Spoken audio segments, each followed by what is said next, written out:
Good morning, Good Leandra with morning. Peak Oils for Life. And I'm Heather with In the Meantime Unlimited. Wonderful. And we are starting, this is our second opportunity to have a little podcast for everybody. And, this is from skeptics to seekers, exploring the edges of wellness. So if you've been skeptical about alternative means for wellness, or you're seeking something that might help you in wellness, then tune in, let us know what you think. We'd love to have you. So, we're going to be talking more about holding space for our clients today, holding space for those who are seekers, who even are skeptics, to be able to create a space to discover, wellness and intuition healing. And we believe that everybody has a certain intuitive process that they know how they can create or seek people that can help them create a wellness path. But sometimes our thought processes totally stop us on that path because seems, maybe you're too skeptical about it, or, maybe you've heard ill things about it. What do you think, Heather? Yeah, just okay.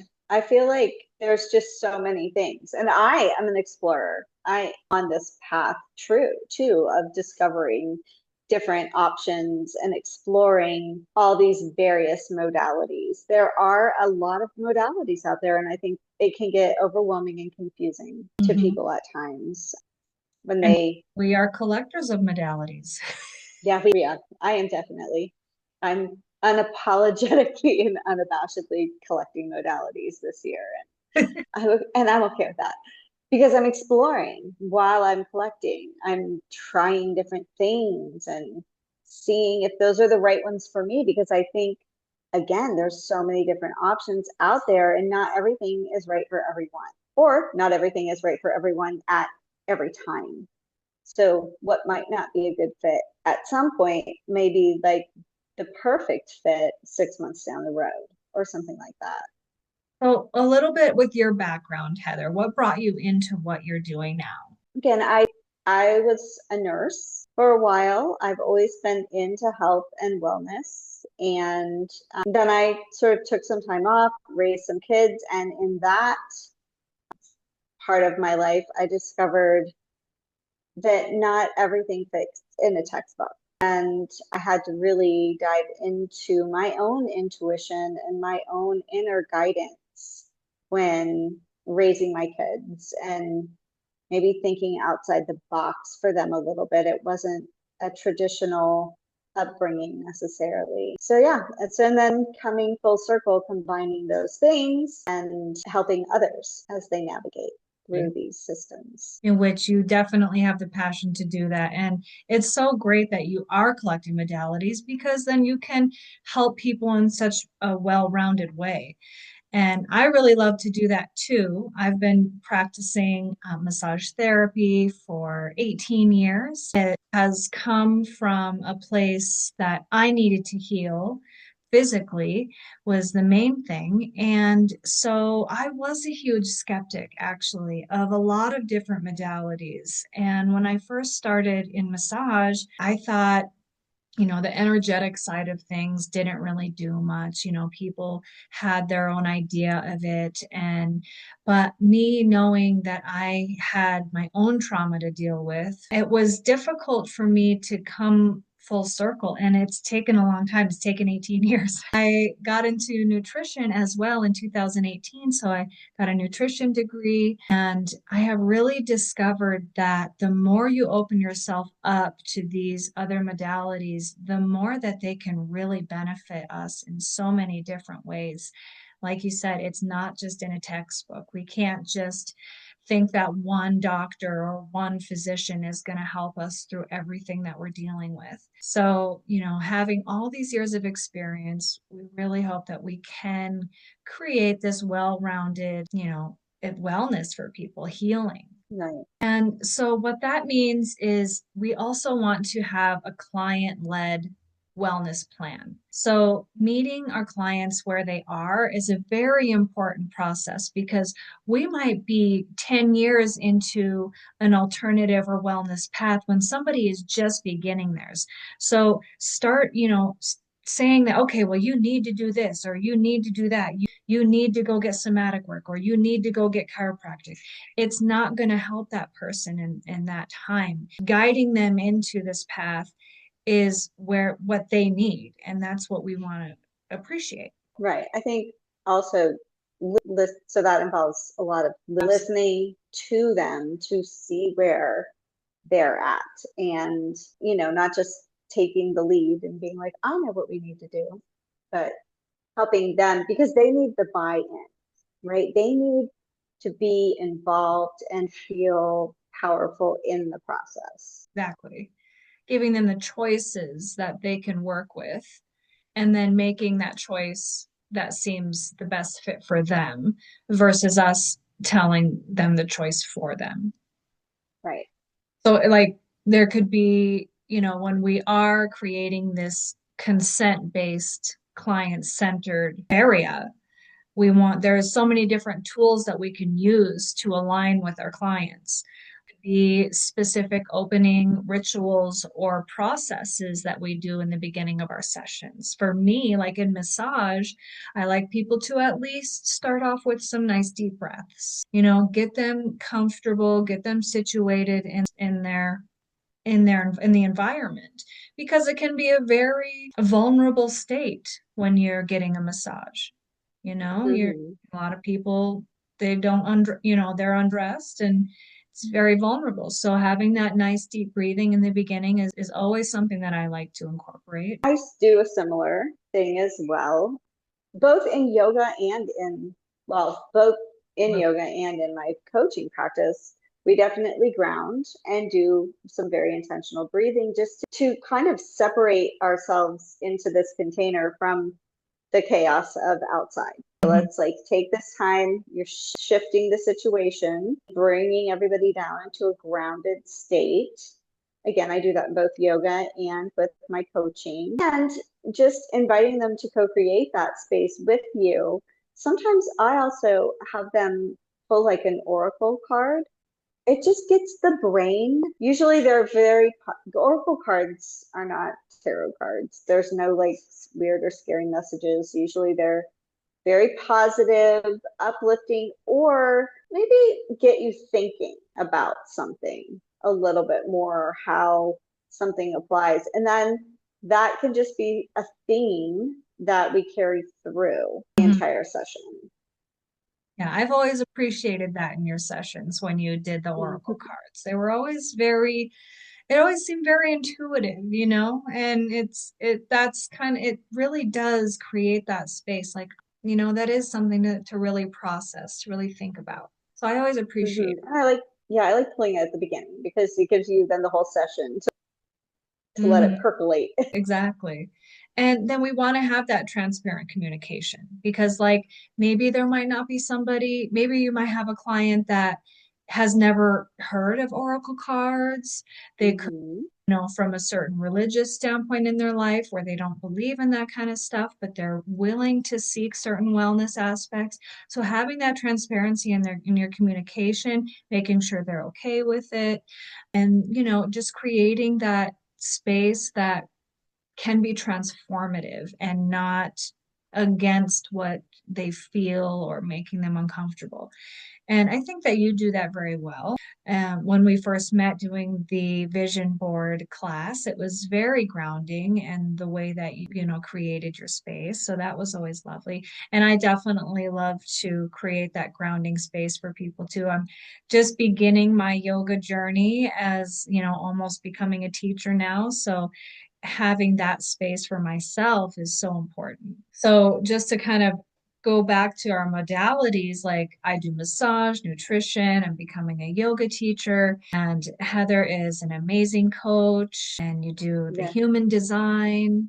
With using human design, and then again, yoga teacher, Reiki practitioner, and just getting into the sound bowls, that And vibration to help with the healing too. that has, and I'm still figuring out how to put it all together, but Right? it's, and or it just depends who I'm with. Sometimes I feel intuitively called to one modality or another, which also leads into the next thing we wanted to talk about, which I believe was that the seeking permission, that Mhm. collaboration with the client, explaining what you do, and also where they are with that as well, Definitely. not pushing a certain agenda on them during a Right, session. exactly. Finding out where they're at, what kind of situation they're in, using empowering language, how would you like to approach this? How does this feel in your body? What does this feel like to you? And then that can also open a door to somebody being more aware of their own self, of their own body. Mm-hmm. So many people that are just unaware of themselves, of their bodies, and it seems as if they're waiting for somebody who they trust to tell them about themselves, about their Well, that's pretty much what I do. Well, you probably do that too in the right, but massage where they're you're almost checking in. yeah, But and they're I'm almost checking in with them with their intuition, help them understand what that means to yeah. check in with themselves and how they are made to do that and different ways of doing that. I mean, Well, I remember learning for myself that like my intuition is kind of a weird one because I don't feel, like people say, oh, feel it or you hear something and mine is not like that. Mine is just like a knowing. And I was probably 2 or 3 years into this journey when I fully understood what that meant. yeah, and it's a hard concept to grasp because there is that, we want to trust our intuition, but I feel like so many people just ignore it. Yeah, because we're taught to ignore it Yeah. often And then we're also because nobody wants your intuitive input. They want to know facts, logic, give me the statistics. And I mean, I get it.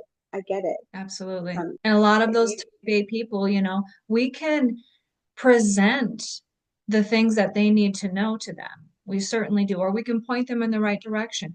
We can give them the person that is going to give them those specific statistics and give them all the details. But if you can just trust in that intuitive knowing, like you said, the intuition, like, you know what? This might just be the way I need to go, and really just hone in on that. I feel like so many people would make so much more healthy and well-rounded decisions when it comes to their own health right. instead of saying, well, no, my doctor said this or this person said that, and I And just don't, I don't want to go that route. they're just giving their power away. Like Yeah, exactly. you're looking outside yourself for what you really need to look for inside yourself. But Exactly. we're taught the doctors have a medical degree. Like they're the ones that know about your health. Yeah. Do you have a medical degree? How do you know about your own health? Like I'm just in my body feeling it. I don't know. Right, right. And that is the thing. We have to like guide them to this intuitive reflection of their own body and their awareness. And, Mm-hmm. we want to make sure that if somebody has dealt with trauma, that we can be able to work with them in a space that's comfortable for them and to help them understand as well that trauma stores in the body. It stores in so many different parts of the body, the mind, the Mm-hmm. body, the spirit. So when we can collaborate with them in order to find that root cause versus the Western symptomatic cause or the symptom, helping the symptom, then healing can really begin. Mm-hmm. I have been an advocate of this, but I've also been on the other side of that, trying to tell people like, you need to do this or you need to do that, or this pain is moving in your body because of trauma. Versus I should have been more, easing into it, and I guess I'm kind of I will get into a conversation with somebody and I'll be really intuitive about it and guiding them. But then when I feel like I hit a brick wall, it's almost like I want to break through it. And it's hard to take a step back and still do the guiding. How do I get around it? I can't break through it. The patience of Yeah, allowing them. exactly. What's the path? What's the little circle? Where do we go? Right. And then you can help those boundaries together with your clients, with the people that you love. Sorry about this. It's gonna be a second. No worries. We have about 8 left on our podcast. And so before we get cut off and we Yeah. go out of it, we only got about 8 minutes left. Okay. But we want to keep our egos out of it too. And that's kind of what I was saying, like trying to break through those walls, that ego part of us as practitioners. It's so easy to just tell people what they need, but you can only lead the horse to water, you can't make him drink, right? So, Right. I know, but the guidance is helpful. There absolutely. is still that level of guidance. I mean, I will just say, as I did so much physical therapy for like pain in my hip. And then I found a completely different modality called tremoring and like released this pain, the one of those pains that kept moving around, right? It's like I was always somewhere, and then I tried this one modality and it released. Yes. 5 years I was doing physical therapy for this same thing. It would have been nice if there had been, well, I mean, but was I open to it? I don't know. Were people saying try different things and I just wasn't hearing it? Right. Again, not sure. But yeah, yeah. So when it is challenging when you can see a path for your client that they don't yet acknowledge. Very true. And you don't want to turn them off and you don't want to send them away or, Mhm. you want to be there for when they're ready. Exactly. And because, we're all conditioned here in America, where so many of us are conditioned to that Western medicine side of things. And that Western practice is great and we need it, but it is designed for disease centered. And the focus is like to diagnose, to treat symptoms. And often the route to help that is pharmaceutical or surgery.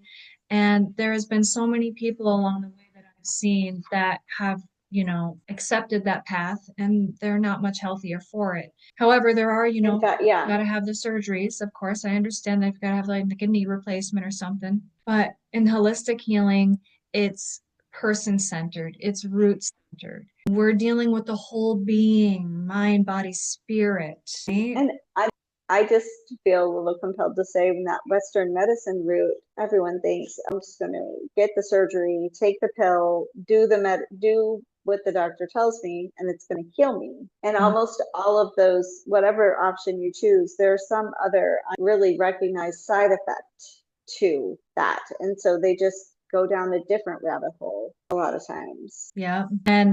But on the other end, when we look at like the holistic side, and we can incorporate them both, we can incorporate the Western side of things, we can incorporate the holistic side of things, and it can really create a good, healthy path for us. But the holistic side of things, it's not, it honors a timeline. Like we were saying, it honors a timeline for when people are ready. It unfolds in layers. It peels Mm-hmm. back the onion of everything that we've dealt with through our entire life or beyond, right? Mm-hmm. And that can be a whole nother podcast right there. Oh yeah. I mean, that's like you're never really healed. Just FYI. It's just you just come to a new level. Exactly. And to find the right thing that helps you maintain, to help you process things. Because we can be completely in a traumatic state and in our fight or flight and never leave it. But that doesn't, and So then, many people are. and once we get into that parasympathetic nervous system and we can rest and relax and digest, that doesn't just mean digesting our food. It means digesting the trauma. It means digesting the healing processes. That pathway is already there. The trauma's there. But now, what are we going to do with that pathway? Are we going to keep it in the fight or flight? Or are we going to process it? Are we going to digest it? And how are we going to? Yeah, and I want to really like dive back in on that. What you're saying about the fight or flight. There's also freeze and fawn. I don't know if you know. Yeah. So if you're like fawning, if you're like a people pleaser, and I will hear people say this all the time, I'm a people pleaser. I don't want to upset anyone. I don't want to rock the boat. Or when you are not expressing your needs and desires, that is fawning. That's one of those fight and flight responses. And that is storing trauma in your body too. Absolutely. And, or if you're walking around in a high state of stress and anxiety all the time, like that next little thing is going to trigger you. You're always getting triggered. You're always, what's waiting for the next shoe to drop? That is living in fight or flight. Yeah. I just want to really dive into that because we can say these words, but I don't think people recognize that they're living this way. That Right. there is even a way to escape that other than pharmaceuticals. Right. You know, sometimes they get so Self-medicating. bad, people get so bad they want a pharmaceutical. They're like, this has got to stop. And they don't know any other option. Absolutely. And I have definitely been on that side of things too. And I would love Me to get more. too. Yeah. Well, we only have about a minute left. And Okay. just to wrap things up, you know, our intuition is so powerful.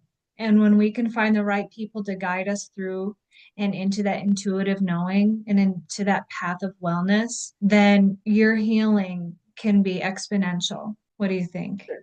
Absolutely. And again, there are so many people out there, but also using that you it's a it's like the introduction into the world and then why you need that intuitive Hmm. guidance because there are just so many practitioners in this healing realm, so many different massage therapists, chiropractors, healers, yoga teachers. Everybody brings their own flavor to what they do.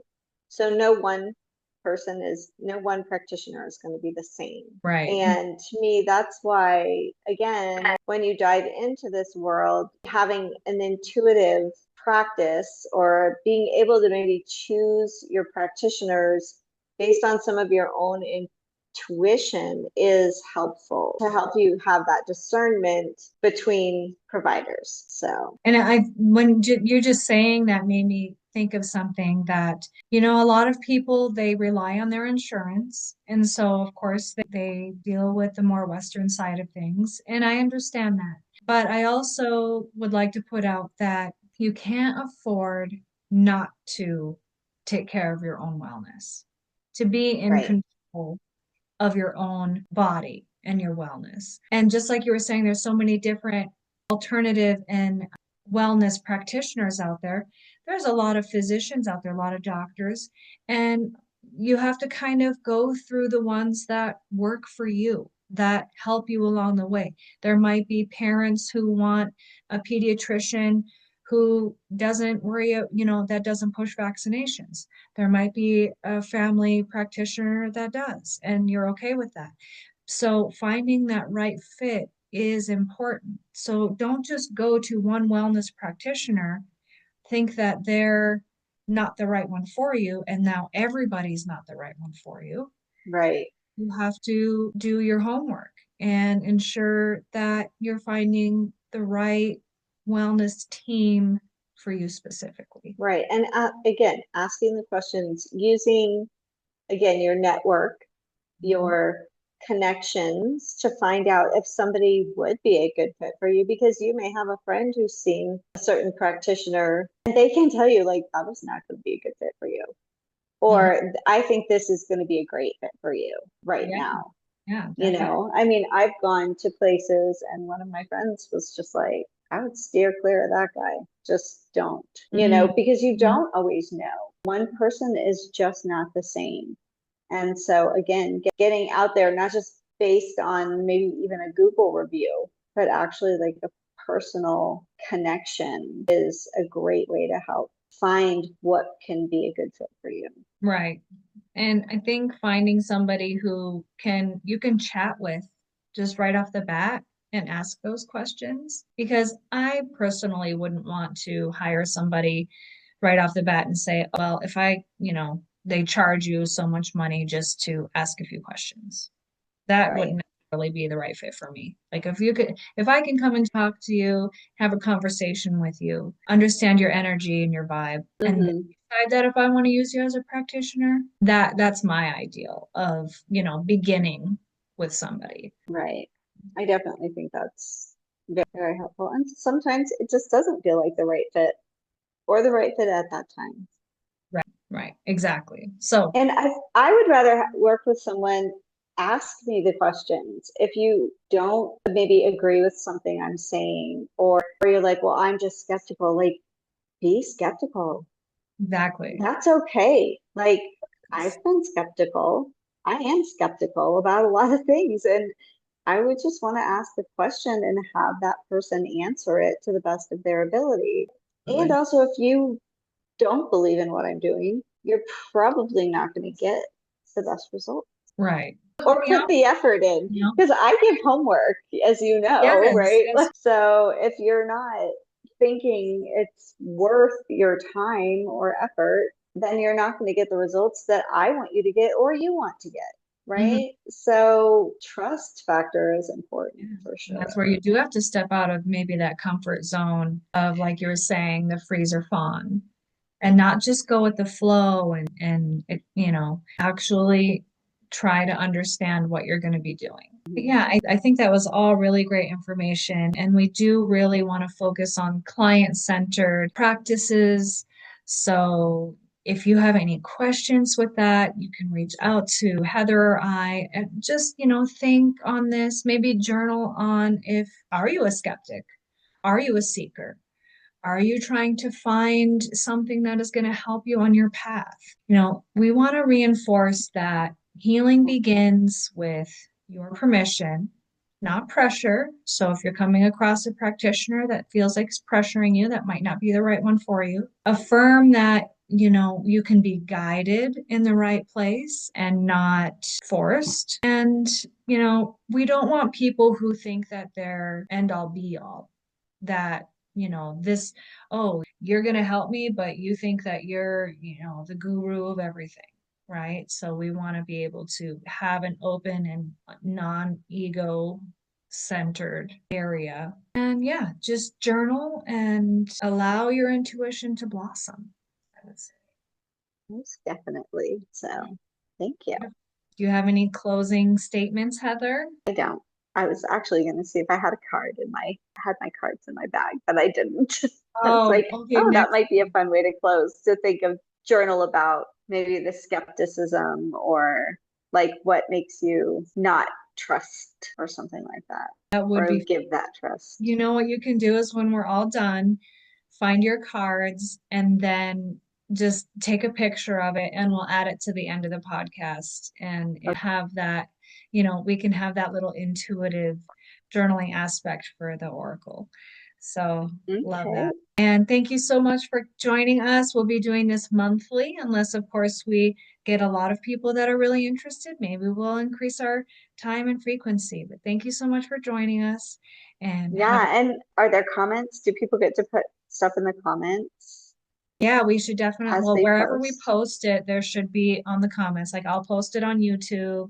You can post it on your Facebook and we can, get comments wherever it's posted at. So we would love to have Yeah, those. I'd love to see if anybody had any specific takeaways or thoughts after listening to this. That would be great. Yes, I would love that. Well, I'm going to stop the recording. Bye, everybody.